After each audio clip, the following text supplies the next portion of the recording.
Now, on the same night that Real Madrid is going to be hosting Bayern Munich at the Bernabeu Stadium, Sporting will be hosting Arsenal in Lisbon in Portugal.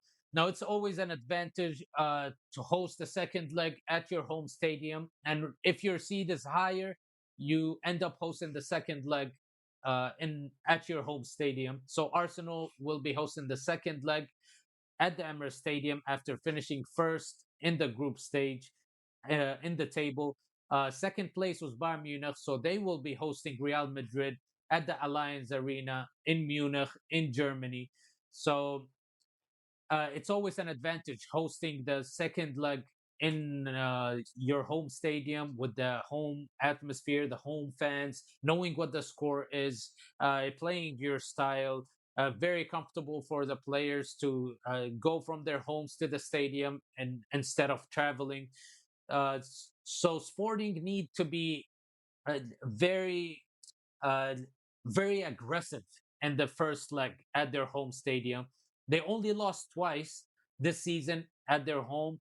One loss came in the league, their only loss in the league against Porto. It was at their home stadium, and against Vitoria de Guimarães in the League Cup, the team that ended up winning the League Cup.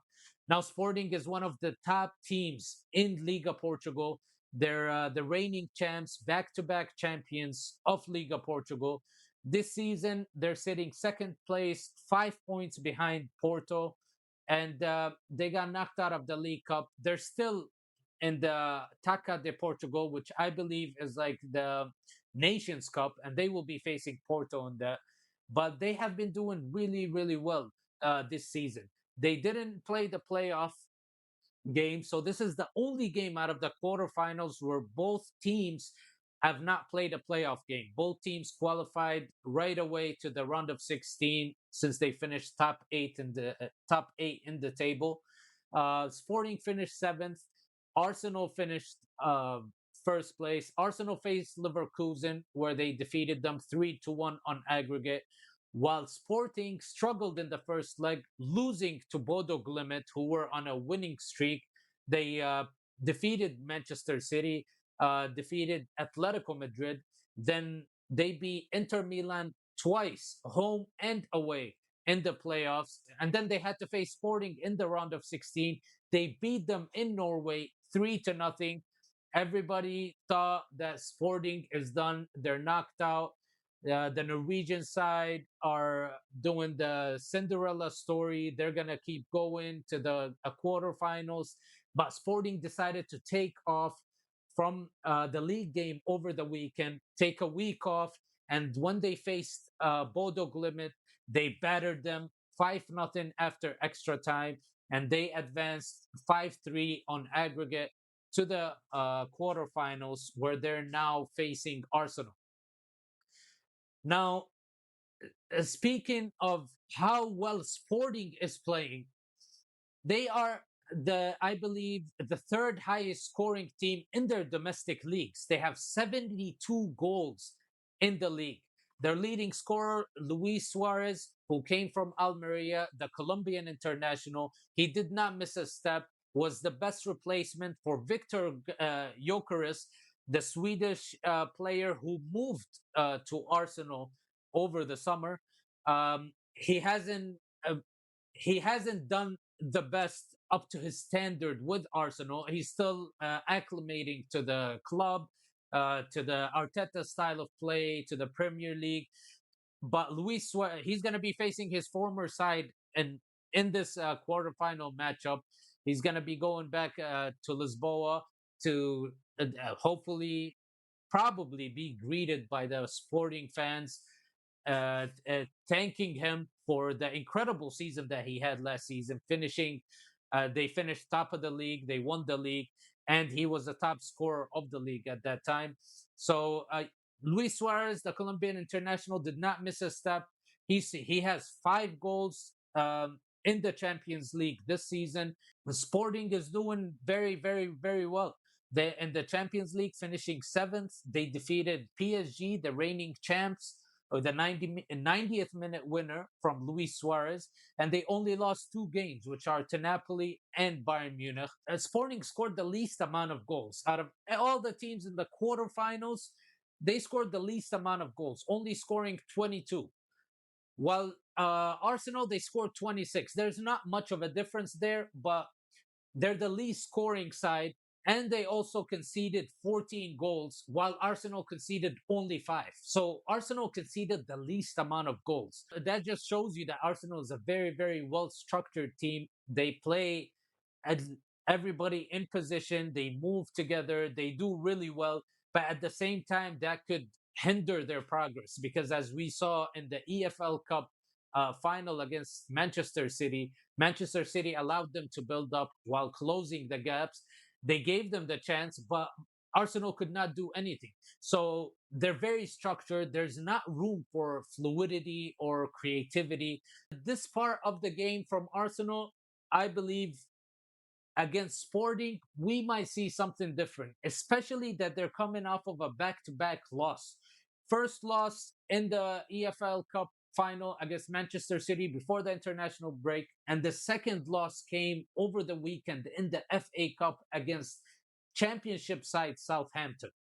Uh, I think the loss from Manchester City in the EFL Cup final hindered their progress. And I think if they want to succeed and push forward in their Champions League run, because they're so far the only undefeated team in the Champions League, if they want to continue to push forward, they will have to stop sulking and they have to pick themselves up because it showed no character when they were down against Manchester City after the first goal, even the second goal. There was no sight of an Arsenal comeback. There was no uh, show of character, of a champion mentality that the team is going to come back and score two goals or even come back and win the game. And against Southampton, they had many chances, but then again, this is a championship side, and you're supposed to be one of the best sides in Europe. That's why I take Bayern Munich as the best side in Europe, the best team. Then I would say Barcelona, and I would put Arsenal as the third best team in Europe because they just lack that champion mentality. They haven't won a title for a very, very long time, and you have a lot of new figures in the team. So playing with structure, playing with fear, too much can also uh, be a disadvantage for you, can make you vulnerable and make you easy to read, and teams will be able to find your vulnerability, find the gaps, be able to read you and break down your system. And this is what Manchester City did in the EFL Cup final when they defeated them 2-1. Hopefully we see a different side from Arsenal. Maybe we will not because Sporting is playing at home and Arsenal have shown fear. Uh, just removing a lot of players from international duty just to lose to Southampton, just that just proved that they are in fear of losing their progress. They're in fear of losing the race, the title race. They were up for a quadruple. They lost before the international break. Then people said, okay, maybe they're gonna get the treble, and they lost against Southampton in the FA Cup. Now it's down to the Premier League and the Champions League titles. They still have to face Manchester City in the league, and they're 9 points ahead, but realistically they're 6 points ahead because uh, the Manchester City has a game in hand. So I would say they're 6 points ahead of Manchester City, and they still have to face Manchester City and Newcastle. Uh, Tough games for them. Victor Jokeris, one of the key players for Arsenal, he scored in the loss against Southampton over the weekend, and he came off of a strong performance with Sweden, scoring 4 goals in 2 games and leading his side to the World Cup, leading his international team to the World Cup. An incredible performance by him. So I think he's picking up momentum. I just think Arteta needs to change the way he plays so they can feed him more. Victor Gyökeres was the leading scorer of Liga Portugal. He was the top scorer. For you to purchase this player and then play holding football instead of more of direct attacking football, looking to find him.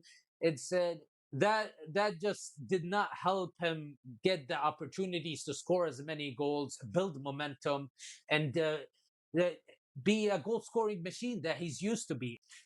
Another thing is they're going to be missing some crucial players like Trossard, Moreno, Hankipe, the Colombian left back. I believe that they don't have that many goal scorers, that many players that create chances. You see Saka here and there; he would appear and he would score a goal here and there. Eze has not been consistent. Martinelli, he's not consistent either. Some games he's starting, another games he's not. But he's a top scorer for Arsenal in the Champions League, scoring six Champions League goals, 11 goals across all competitions. Eze has 9 goals across all competitions. Saka 9, Trossard 7. So the team does not have that depth in individuals that are scoring a lot of goals, in individuals that can call the game for them. So that will be uh, tough if you are looking to win the Champions League. If you're looking to win the Premier League title, they need to pick up their momentum. They need to stop sulking. They need to have that mentality that they're strong enough and capable of finishing the season with a title and get crowned as champions. Because so far, the signs are showing that this team lacks this character, and they might actually bottle the season and bottle these titles that they are still in competition for. Last but not least, Brazilian defender Gabriel suffered an injury against Southampton, so he might not be participating. But Saliba and Mosquera most likely are going to be available for the game against Sporting. Now you have Raya, who had 6 clean sheets in the Champions League. They scored the least amount of goals. Uh, Sporting has only 2 clean sheets, so that there's an advantage for Arsenal there. Sporting could pull a miracle and go through to the semifinals, where they're gonna be facing either Barcelona or Atletico Madrid. I believe that Arsenal has the upper hand, and they might be the team qualifying for the next round. Hopefully, they find it in themselves to pick themselves up, pick each other up, and lead each other to the semifinals. We'll have to wait and see. Great game to watch, very interesting, and one of those games that you just can't call.